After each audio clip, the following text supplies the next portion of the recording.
안녕하세요. 황병준TV 황병준입니다. 오늘은 백화점, 전주백화점하고 그 다음에 한신코아백화점, 시간이 되면 현대백화점까지 진도를 나가보도록 하겠습니다. 그동안 영상을 많이 못 띄웠죠? 제가 요즘에 애견샵을 오픈을 하느냐고 해서 너무 바빠가지고 눈코 뜰 수 없네요.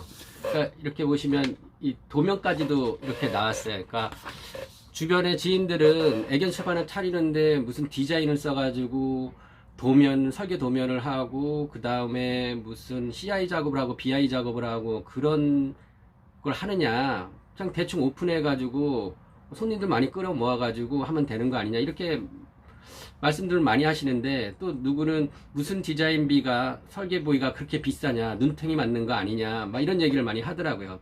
근데 저는 그런 사람들의 얘기가 전혀 귀에 들어오지 않습니다. 왜냐하면 제 나름대로 시장 조사를 다 해가지고, 저는 매장 하나를 낼 게 아니라 백화점 매장을 운영할 때도 미도파, 신세계, 롯데, 한신코아, 안양 본백화점, 뭐 그렇게 해서 매장을 들어가듯이 어떠한 스펙을 정해서 그 다음에 그대로 한 매장을 오픈하기가 힘들지, 다른 매장은 계속 오픈하기는 쉽거든요. 그런 매뉴얼을 만들어가는 과정이라서 처음에 이제 돈이 많이 들어요. 그래서 지금 애견샵 창업하는 거 제 1편 영상을 올렸는데, 다음 주 중에 2편이 올라갈 것 같아요. 대출은 어떻게 받고, 어떻게 협상을 하며, 어느 언어에서 대출을 가지고, 뭐, 이렇게 하는가, 그런 것도 다 올릴 예정이에요. 왜냐면, 그런 게 실질적으로 창업을 하는 분들한테 너무나 중요하거든요. 매출을 얼마를 올려서 식재자를 뭘 쓰고 이익이 얼마나 나오고 어떻게 뭐 상가를 고르며 왜 망했는지, 이런 유튜브엔 그런 영상들이 많이 떠 있는데, 저 같은 경우에는 그것보다도 제일 중요한 게 대출 받는 거예요. 집안에 돈 쌓아놓고 그 돈 가지고 하는 경우는 별로 없잖아요. 대출을 얼마만큼, 이자를 1%, 0.5%를 낮춰서 대출 받느냐, 그게 굉장히 중요해요. 자금 운영 계획이. 돈 많으면 다 성공할 수 있어요. 돈 많으면 삼겹살집에 한 20억 투자해가지고 삼겹살집 한다고 하세요. 다 성공합니다. 돈이 충분치 않으니까 그 돈 가지고 그 돈에 맞는 시장을 찾아서 그 동네에 맞는 마케팅을 전개를 하고, 그런 게 중요한 거죠. 그래서 제가 여러분들한테 자영업 유통업 교과서에 나오는 여러 유통망을 꿋꿋이 이렇게 강의를 해드리는 이유는 다 도움이 되기 때문에 그래요. 자, 오늘은 전주백화점입니다. 마음 아픈 전주백화점이에요. 제가 어떤 지인 소개로 아동복 하는 사장님을 소개를 받게 돼요. 그 아동복 하려고 받은 게 아니라 뭘 물어보려고 그것 때문에 이제 알게 된 사장님인데, 그래서 이 사장님하고 뭐 이런저런 얘기를 하다 보니까 제가 삼성프라자에 매장 운영을 한다. 그러니까 거기에 있는 장대리라는 분 잘 계시냐? 잘 계시죠. 장대리님은 제가 이제 신데렐라라는 아동 드레스 그걸 할 때 알게 된 매니저니까 안부 좀 전해달라. 그래서 그 공장, 아동복 공장도 둘러보고 막 이러는데 제품이 질이 굉장히 좋더라고요. 제가 출신이 하운드 청바지 회사 출신이잖아요. 그러니까 옷 볼 줄 알아요. 제품 볼 줄도 알고.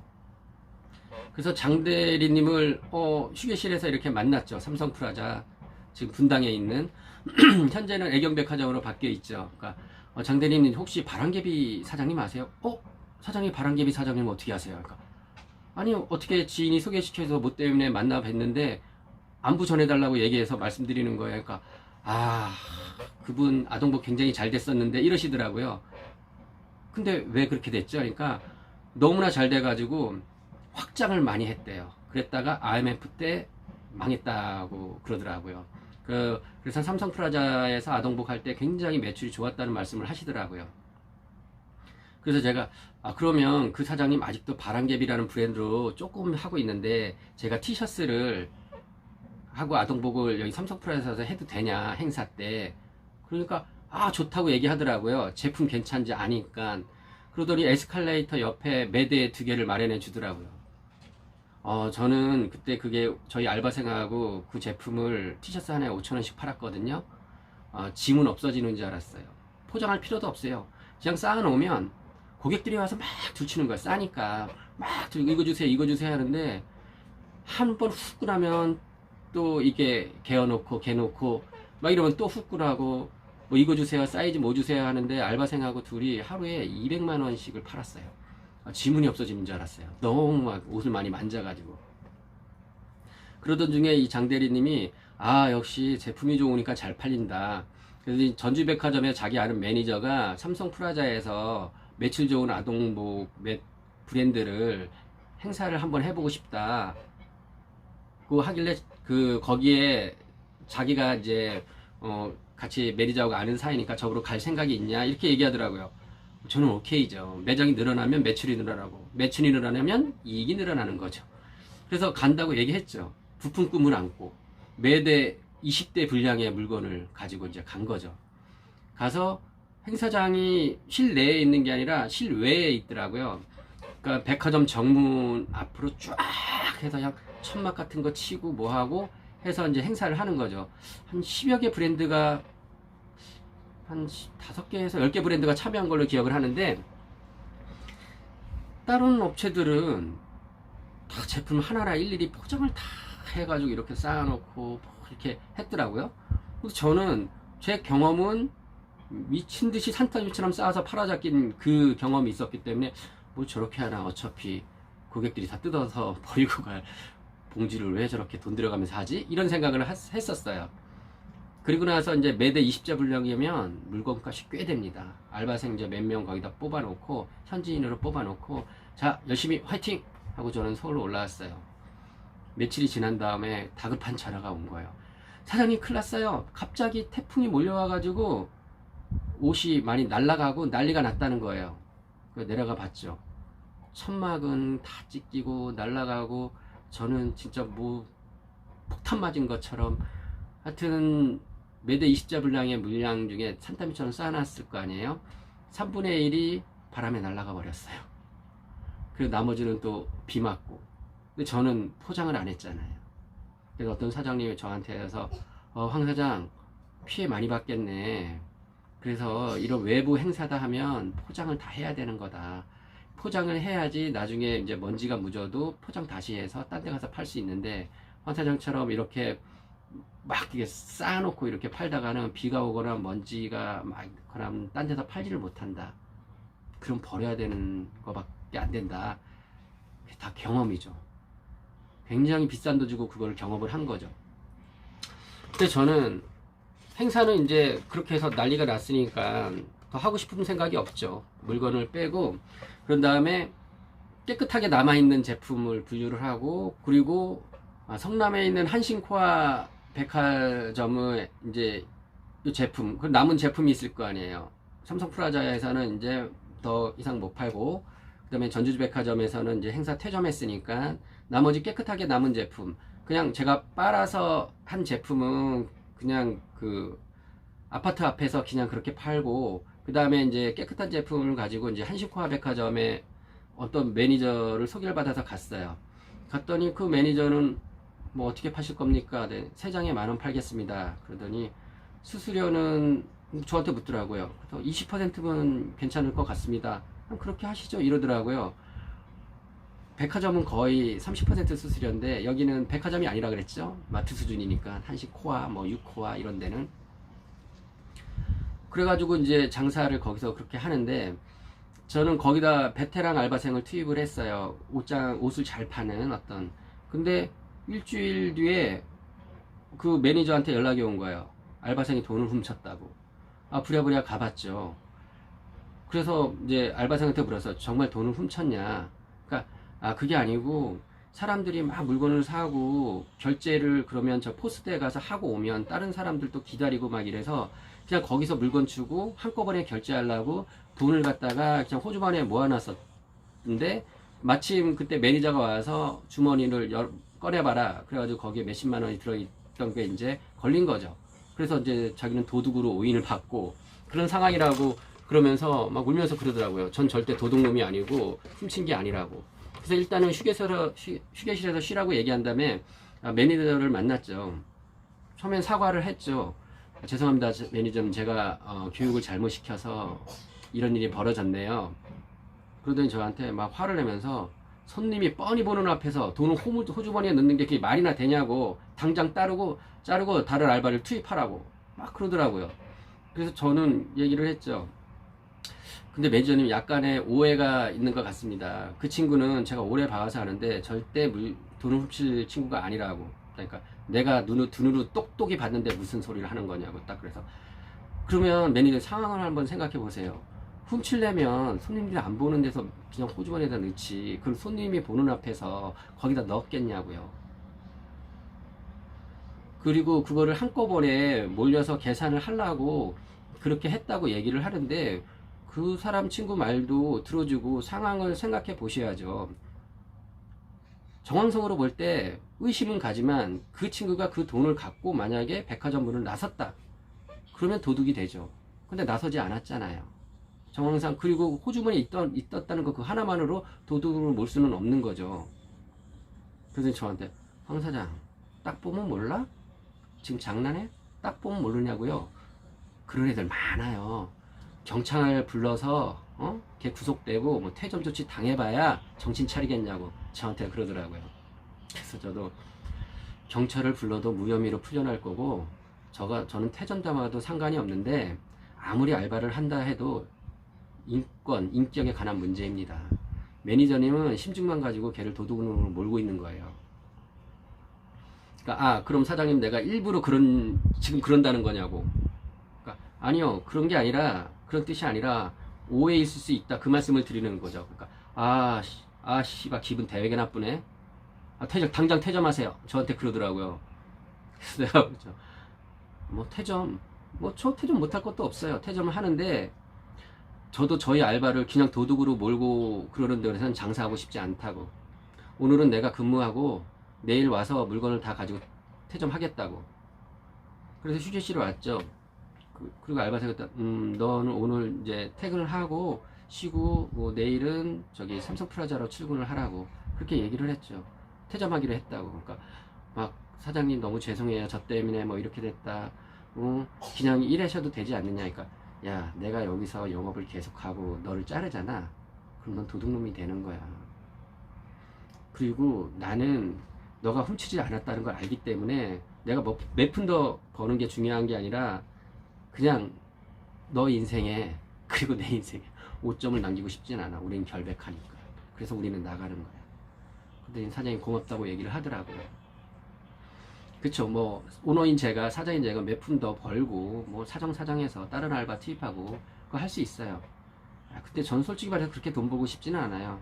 도둑으로 의심받는데 옛날에 백화점에서 정직원들, 백화점 소속의 정직원들 그런들한테 교육을 할 때 뭐라고 교육한지 아세요?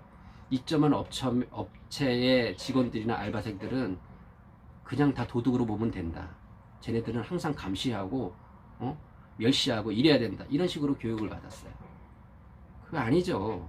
그러니까 처음서부터 자기네 직원들한테 갑질을 하라고 시키는 거죠. 이건 아니라고 저는 생각을 해서 저 같은 사장이 많아야지 갑질을 안 당합니다. 나갈 때 자신있게 나가고 자신있게 자기의 직원들 변호하고 이런 사장이 있어야 진짜 올바른 유통망, 깨끗한 유통망이 될 거라고 저는 생각을 해요. 저 같은 사장들이 많았으면 좋겠어요. 근데 그렇게 돈을 많이 벌지는 못해요. 그렇게 많이 대들면은. 그리고 나서는 물건은 계속 남아서 아파트 알뜰장이나 이런 데를 계속 이제 장사를 했죠. 근데 제가 이제 한신코아 백화점에서 일주일을 장사를 했으니까 돈이 들어와야 될 거 아니에요. 거기는 또 2달 뒤 5일날인가 그렇게 줘요. 왜 이렇게 늦게 주는지 모르겠어. 그러더니 돈이 안 들어오길래 연락을 했죠. 왜 돈이 안 들어오냐. 그러니까 사장 입금이 안 된 게 전산착오가 아니라 구두 상품권으로 지급하라는 상부의 지시가 있었대요. 그러니까 나보러 와서 구두 상품권으로 가져가라는 거예요. 물론 이런 개 같은 경우가 다 있나. 아니 정확하게 물건을 팔았으면 현금으로 고객에게 해서 우리가 입금을 했으면 수수료 떼고 현금 줘야 되잖아요. 구두 상품권으로 주는 거예요. 그래서 제가 메이저 백화점 아니면 안 들어가려고 그러는 거예요. 이게 좀 후진 백화점이나 좀 자금력이 약한 뭐 마트나 이런 데는요 꼭 이런 짓거리를 하거든요. 상품권으로 주고 회사 다닐 때도 상품권으로 월급 받은 적이 있는데 그래서 한두 번 거래할 것도 아닌데 이번 한 번만 사정 봐달라고 다음에 입점할 때는 많이 편의를 봐주겠다고. 저는 아무리 사정해도 할 수 없이 돈을 못 받고 결국에는 300만 원어치 구두 상품권을 받았어요. 또 구두 상품 받으면 그걸 어떻게 해요? 저는 또 딴 데 결제도 해야 되고 월급도 줘야 되고 그러니까 깡을 하죠. 또 구두 가게 가서 깡을 하든 주변에 있는 사람한테 팔든.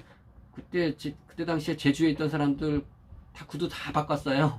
제가 어떻게든 강매를 하든 선물로 주든 했으니까. 하여튼 인상은 되게 안 좋았어요. 한신코아 백화점하고. 근데 겨울에 또 저는 니키라는 인형을 하고 있었으니까 뭐 파우치라든가 노트라든가 가방 같은 거. 그래서 다음에 오면 잘해주겠다 하길래 또 이걸 가지고 입점 상담을 했어요. 그러더니 담당자는 아동복 담당자가 아니라 이제는 그 인형 그런데 담당자가 이제 되는데 수수료도 한 2% 오르고.